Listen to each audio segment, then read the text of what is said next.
Hello, I'm Mark Brooks, and I run a little consultancy called Cortland Brooks. We help social dating businesses grow. I also run a site called Social Networking Watch, which is to help you stay on top of the news every day about the social networking industry. So we spend 3 hours a day reviewing the news and condensing it down to 3 minutes of essential reading. I'm a little biased. I've worked with plenty of fish, Meet Me and Friendly in the past, and these companies are mentioned in this presentation briefly.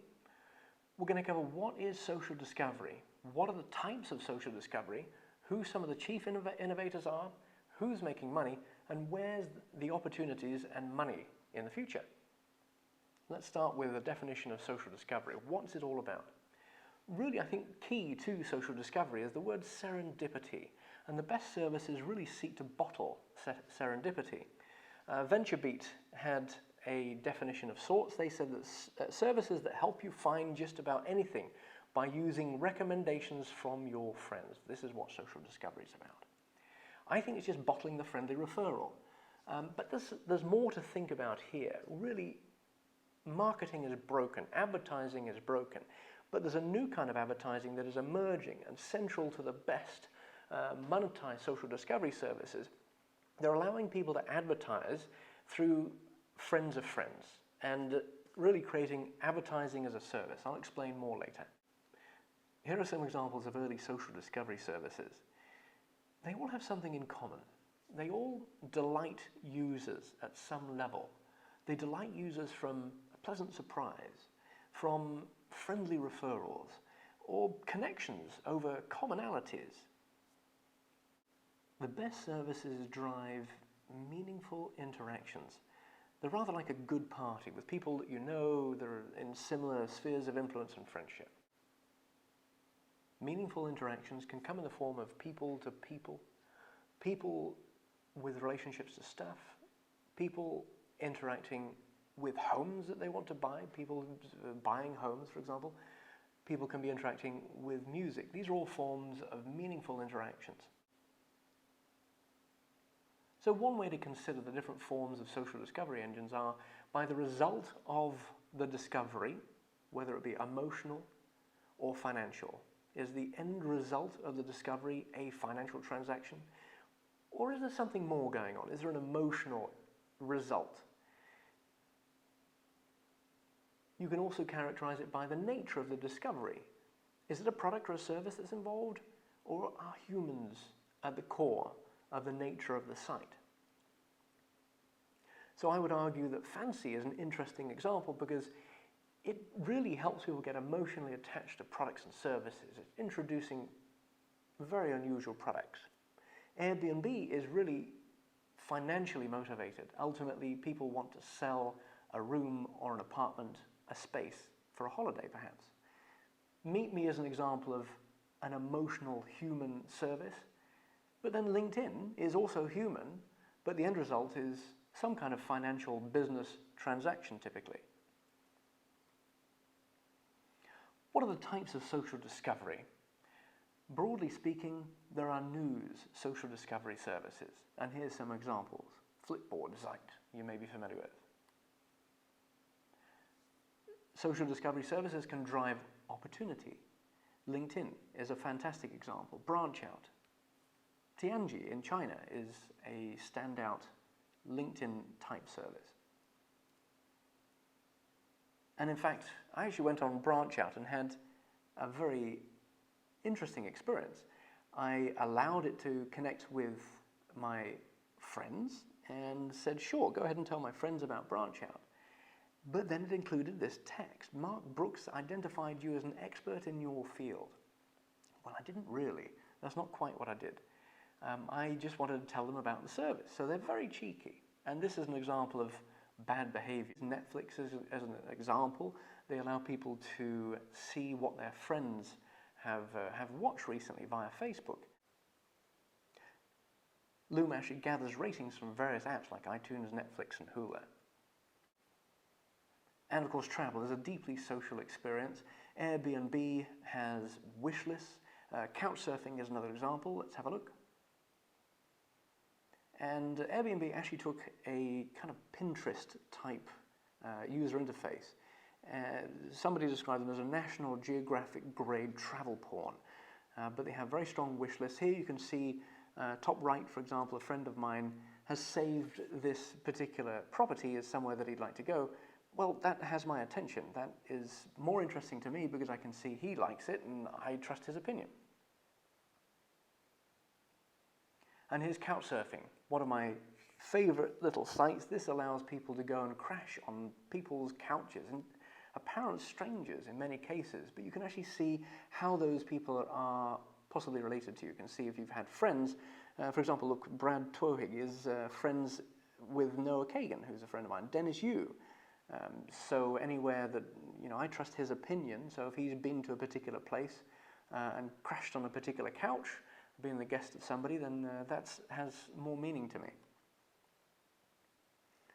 Veronica Sonsev summed it up quite nicely. She said, social shopping is like having the feeling of being in a store and being able to ask someone if that item will look good on you.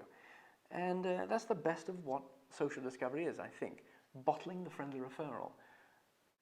And here's some examples of social shopping services. Fancy is actually a destination. InSpark and Turn2 power sites. And very significantly, then there are the people discovery services. Examples include Meet Me, the public company, Are You Interested, which is also public under Snap Interactive, Glancy, Tagged, which has been around for years, Badoo, that's done very well in international markets, and then the apps Highlight and Banjo. Highlight's done quite well.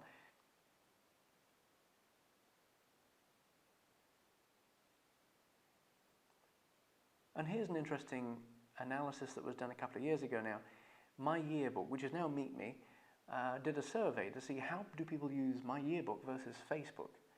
And they found the majority of their users were using it to meet people. 74% were using it to meet people. Whereas people are using Facebook to stay in contact with friends that they already know. Here's another way of looking at the market for internet dating and social dating. Internet dating sites are shown on the top right quadrant. They're really for people to discover and find people that they don't already know but would like to have an intimate relationship with, which seems rather strange. Perhaps this is one of the reasons why dating sites could be broken and where the opportunity is for social dating. Top left is more social dating. Typically now, you have the likes of Meet Me and Tagged, Badoo. They're more casually oriented, but also introducing people who don't already know each other. Jonathan Abrams, who is the founder of Friendster, said in 2003 that he thought that internet dating sites were cheesy. And at the core of what he tried to do with Friendster was get people to behave in a more natural manner online. In the real world, people meet people through their networks of friends. What Jonathan really tried to do was bottle the way the real world works. And in the real world, people meet love connections via their social circles, typically. And that was at the core of what Friendster was. He thought internet dating was cheesy, and by allowing people to see who their friends of friends were, they could explore similar connections. So this was one of the earliest social discovery sites. It was a social network. And this photograph was taken from the San Francisco Chronicle in 2003.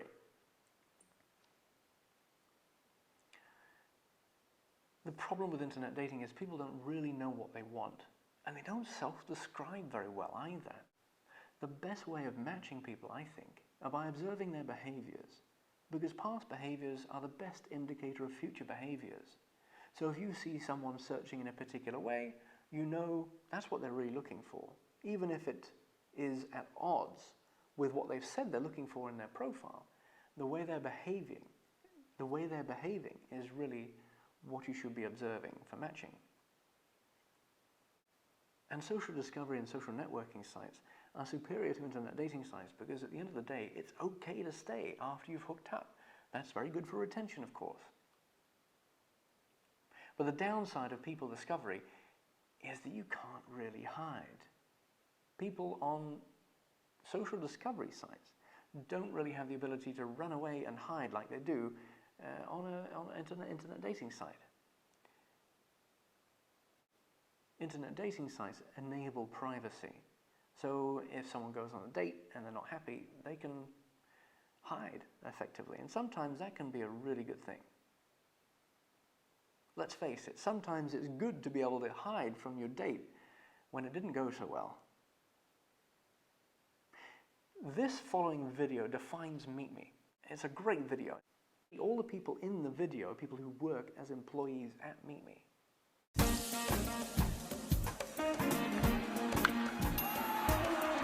It's a double play.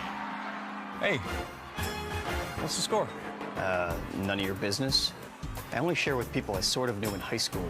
You know, friends. Sorry, just wondering. Right, never mind. Unbelievable. There's the pitch. He's out. Is he okay? I think he's dead. MySpace is dead. Hashtag LOL retweet. Hi. You're not a regular here, are you? No, I'm John. What's your name? 3 kids? I want 3 kids, and the second one needs to be a girl. We can name her Elise. I was actually asking for your name. What's in a name? How about if we're compatible? You don't mind answering a few questions, do you? Can we do this later? I was just looking to hang out. Just like a man. Hey there, you look like you could use somebody to talk to. Hi, I'm John. It's great to meet you. Are you from around here? Sure am, and I'll tell you a whole lot more for just $19.99 a month for every 3 months. You can even pay right now, in fact. Wait, can I just buy you a drink? No, but I do take every major credit card, and for just $3.99 more a month, I'll even tell you if I read your email. Credit card? Sorry, I was just really looking to hang out. For free? These guys again? I'm eating a sandwich. Hashtag roast beef retweet. Bonjour, mon ami. How are you doing tonight? Moi, I'm looking to hook up with a girl tonight. Maybe more than one. That's great because hooking up with the girls is nice.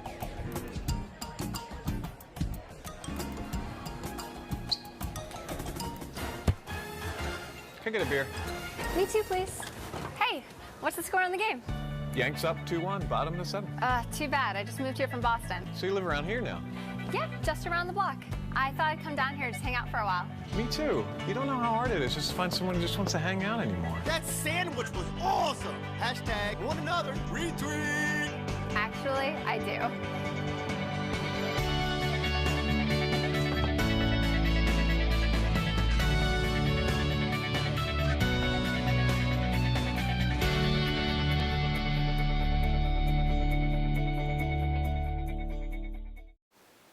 So who are some of the chief innovators in the social discovery space?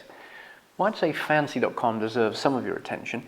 They're a very interesting social shopping service that bubble up really interesting products like the sleeping bag, the Shark sleeping bag. They have lots of interesting bicycles and vacations and cars and really things that you wouldn't normally find on Amazon.com. Another standout service in the people discovery space is Scout. They've been around for years. They were one of the original services and apps to get location-based services right. They were one of the first innovators, and they focused on dating. Recently they got funding, and they're growing gangbusters. Tagged is a people discovery service that's doing well as well. They've got some interesting features, including pets on their app, an unusual feature called Pets. The way this works is you earn virtual cash on the app, and then you can spend that to own and buy and sell other players as pets. Let's have a look at who's making money. Tagged made $51 million in 2012 and $43 million in 2011. They were actually started in 2004, and they've been profitable since 2007. This is a screen capture from Are You Interested?, which is owned by Snap Interactive. They're a public company out of New York, and their numbers are right here. They did $19 million in 2011, and then because they were pivoting to social discovery and away from dating, they only did $19 million again in 2012. Meet Me is a public company, and they've They actually used to be called My Yearbook, and they did a merger with Kepasa. They are now a public company, and they did $47 million in 2012, and they've been profitable as well apparently since 2010. So where's the opportunity and the money in the future? Well, Paul Davidson said, if we get this right, I cannot think of a better thing to be working on right now. We can take billions and billions of dollars. This industry could certainly be billions and billions of dollars strong, but it really pivots around getting advertising and the referrals right. That's where the money is. I learned about the power of the referral when I was selling aerophotography in the USA. When I first came over, I was 19, and I learned that if I gathered stories about people and learned about what made the neighborhood special to them, and remember the stories of why they bought the photographs, I could use those stories to greatly boost my sales. Our real challenge is bottling the friendly referral. That's where the money is. That's where the future is for social discovery. Paul Davidson also said, we connect people over a 150-meter radius. There's something about a short sense of space that creates trust. The downside to that is using location-based services is that women like vicinity. They'll give their vicinity away readily. That's palatable and acceptable in the people discovery space and in the internet dating space. Location works well in social networking because you already know people. It's good to know they're very close. It doesn't work so well in the internet dating and people discovery space. In fact, it's a quick way to scare away women. Damien Patton, the CEO of Banjo, also said, just like with mobile, Facebook will see location needing to become a core competency of their business. Again, this plays well with advertising as a service. And brands need to transform as advertising becomes less and less trusted. And the way we do marketing transforms as well. 1 million members are nice, but you'll make your money with 1,000 true fans. It's so important to identify and groom and motivate your advocates with attention. And they are the people. Your advocates will defend and evangelize your brand. And harnessing the power of advocacy is really the job number one of future marketing departments of big brands.